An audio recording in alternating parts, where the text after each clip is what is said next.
आप देख रहे हैं योर मनी। हमारे साथ विकासपुरी बने हुए हैं। वैसे भी क्वेरीज को आंसर करने के लिए ईमेल के थ्रू सवालों को लेते हैं और ये सवाल हमें भेजा है मुकेश आनंद ने। मंथली 1 लाख की SIP प्लान कर रहे हैं और जैसे इन्होंने मेंशन किया इनके 5 साल तक ये कर सकते हैं और उसके बाद 15 साल तक ये इन्वेस्टेड रहेंगे। 2 करोड़ का लक्ष्य लेके चल रहे हैं, तो यानी 1 लाख रुपए 5 साल तक डालेंगे, फिर उस रकम को रखेंगे म्यूचुअल फंड्स में 15 साल तक और उसके बाद 2 करोड़ का लक्ष्य। किस तरीके की प्लानिंग करें बताइए। तो मुकेश जी, आप क्या करिए कि 1 लाख रुपए जो है 5 फंड में आपको सजेस्ट करता हूं कि आप उन 5 फंड में 20-20 हजार का SIP करिए फॉर 5 इयर्स। तो उसमें आप Nippon India multi cap, Bajaj Finserv का flexi cap, Kotak equity opportunities fund, Tata का लार्ज एंड मिड कैप और ICICI प्रू का वैल्यू डिस्कवरी, ये 5 फंड्स आप ले लीजिए। इसमें आप 20,000 ईच SIP करते रहिए 5 साल तक। नो एज्यूमिंग, क्योंकि मार्केट की थोड़ी वोलेटिलिटी है और थोड़ा स्टार्ट होगा आपका, तो मे बी 12% की अगर मैं ग्रोथ रेट से पकड़ता हूं तो 82 लाख के आसपास आपका कॉर्पस बनेगा। अब उसके बाद आपने बोला है कि आप नेक्स्ट 10 इयर्स तक बने रहेंगे। अगर मतलब मान लीजिए टोटल 15 साल का अगर आपका होराइजन है, तो फिर आपका ये कॉर्पस जो है वो 3.5 करोड़ के आसपास ग्रो कर देगा। और यदि आपने 5 साल तक इन्वेस्ट किया और उसके बाद आप 15 साल तक अगर बने रहेंगे, तो आप लगभग 6.5 करोड़ के पोर्टफोलियो की उम्मीद कर सकते हैं। तो ये 5 फंड जो हमने बोले, ये बहुत अच्छा एक पोर्टफोलियो आपका बिल्ड हो सकता है इन 5 फंड के साथ। तो नोट कर लीजिए ये 5 फंड्स जो आपको सजेस्ट किए गए हैं। Nippon India multi cap, Bajaj Finserv flexi cap, Kotak emerging equity, Tata large and mid cap, ICICI Pru value discovery. 5 fund में आप 20-20 हजार रुपए हर महीने डालिए। 5 साल में ऑलरेडी 82 लाख का आसपास का कॉर्पस आपका हो जाएगा और उस 82 लाख को अगर आप 15 साल रखेंगे तो 15% रिटर्न के हिसाब से 3.5 करोड़ के आसपास की राशि आप इकट्ठा कर सकेंगे। तो यानी जो गोल है आपका उससे ज़्यादा ही आप एक्यूमुलेशन कर पाएंगे। इन्वेस्टेड रहिए। एक और सवाल लेते हैं, चेतन ने भेजा छत्तीसगढ़ से ईमेल के थ्रू ही। मंथली SIP है 23,000 पर मंथ की और जो इनकी पोर्टफोलियो की वैल्यू है वो 8 लाख के आसपास की है।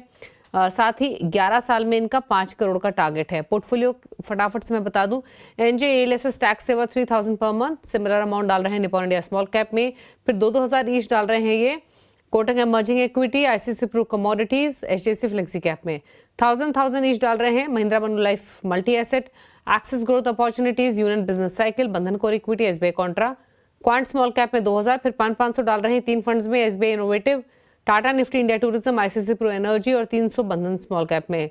काफी लंबा पोर्टफोलियो। लमसम भी है HDFC हाइब्रिड इक्विटी में 2 lakh, 2 lakh SBI equity hybrid में और 5000 SBI रिटायरमेंट बेनिफिट। बताइए। देखिए चेतन जी, 18 फंड्स हैं आपके लगभग, बहुत लंबी लिस्ट है और इसको कट डाउन करने की जरूरत है। 7 to 8 फंड्स आप रखिए मैक्सिमम। मैं रिवर्स तरीके से बता दूं कि आपको कौन से फंड्स रखने हैं, वो मैं नाम बोलते जाऊंगा।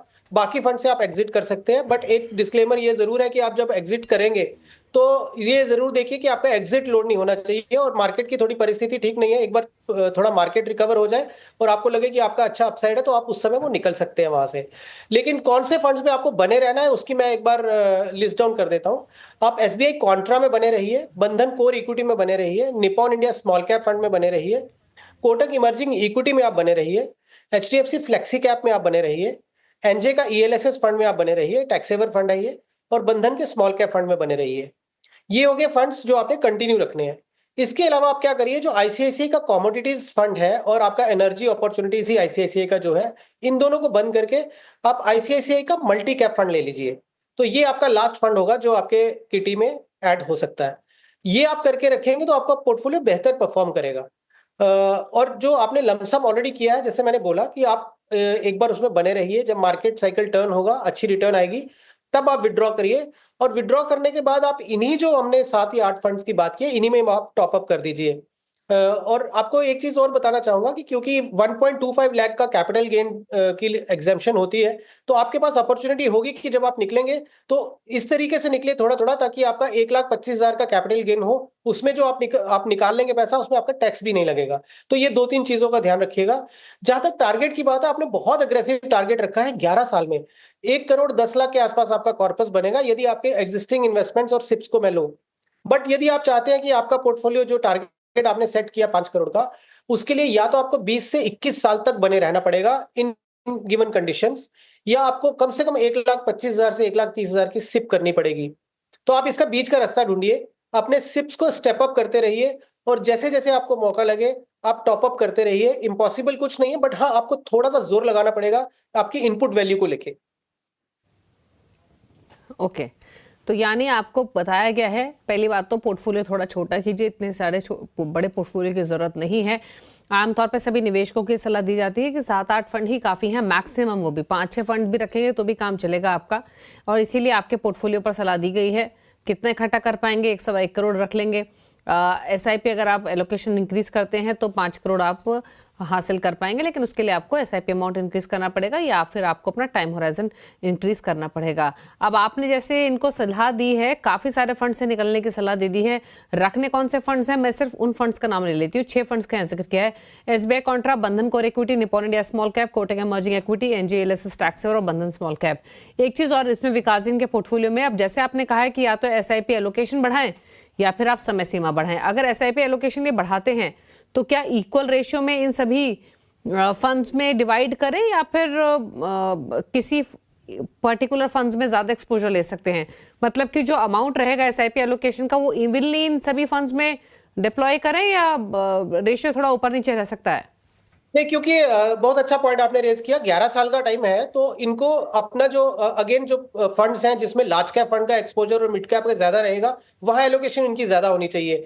तो मैं ये बोलूंगा कि अगर आप पोर्टफोलियो के कंस्ट्रक्ट को देखेंगे ओवरऑल, तो इनको अराउंड 40% तक जो है लार्ज कैप ओरिएंटेड या वो फंड जिनमें लार्ज कैप्स का एक्सपोजर है वो रखना चाहिए, और मिड कैप का अनदर 40%। केवल 20% पोर्टफोलियो या फंड्स हैं जो स्मॉल कैप वाले, वो होने चाहिए, उसके बियॉन्ड नहीं होना चाहिए एक्सपोजर। तो वो उस तरीके से इनको थोड़ा सा डिवाइड करना पड़ेगा। सो नटशेल ये बोलूंगा कि स्मॉल कैप फंड्स की एलोकेशन आप थोड़ी सी कम रखें SIP अमाउंट की, और मिड कैप की थोड़ी उससे अधिक, और सबसे अधिक मल्टी कैप या फ्लेक्सी कैप फंड्स की, या कॉन्ट्रा फंड जैसे हमने बोला उसमें। ओके, चलिए, तो ये रही सलाह आपके पूरे पोर्टफोलियो को लेकर, अकॉर्डिंगली आप प्लान कर सकते हैं। चलिए पूछ लेते हैं विकास जी के टॉप 4 फंड्स उन व्यूअर्स के लिए जो उनकी चॉइस के हिसाब से पोर्टफोलियो क्रिएट करना चाहते हैं। बताइए। देखिए दीपाली जी, अभी हम बात कर रहे थे कि इस मार्केट सिनेरियो को देखते हुए किस तरीके के फंड होने चाहिए, तो इसीलिए मैं ये सजेस्ट करूंगा कि आप एक तो ब्रॉड बेस्ड थीम खेलिए through multi cap and flexi cap. So Nippon India multi cap fund एक फंड है जो लिया जा सकता है। ICICI प्रू का वैल्यू डिस्कवरी फंड लिया जा सकता है। कोटक इक्विटी अपॉर्चुनिटीज फंड लिया जा सकता है, और बजाज का फिनसर्व फ्लेक्सी कैप फंड। ये 4 फंड अगर लेंगे तो बहुत अच्छा पोर्टफोलियो बनेगा। इन फंड से शुरुआत की जा सकती है। ओके, चलिए, तो Nippon India multi cap, ICICI Pru, value discovery, Kotak emerging equity, Bajaj Finserv flexi cap, ये 4 फंड चॉइसेस है विकास जी की तरफ से। चलिए, सवाल इतने ही शामिल करेंगे। Thank you Vikas ji show में आने के लिए और सभी क्वेरीज को आंसर करने के लिए। इसी के साथ यौमनी में तो इतना ही। ब्रेक के बाद भी खबरें जारी है। नमस्कार।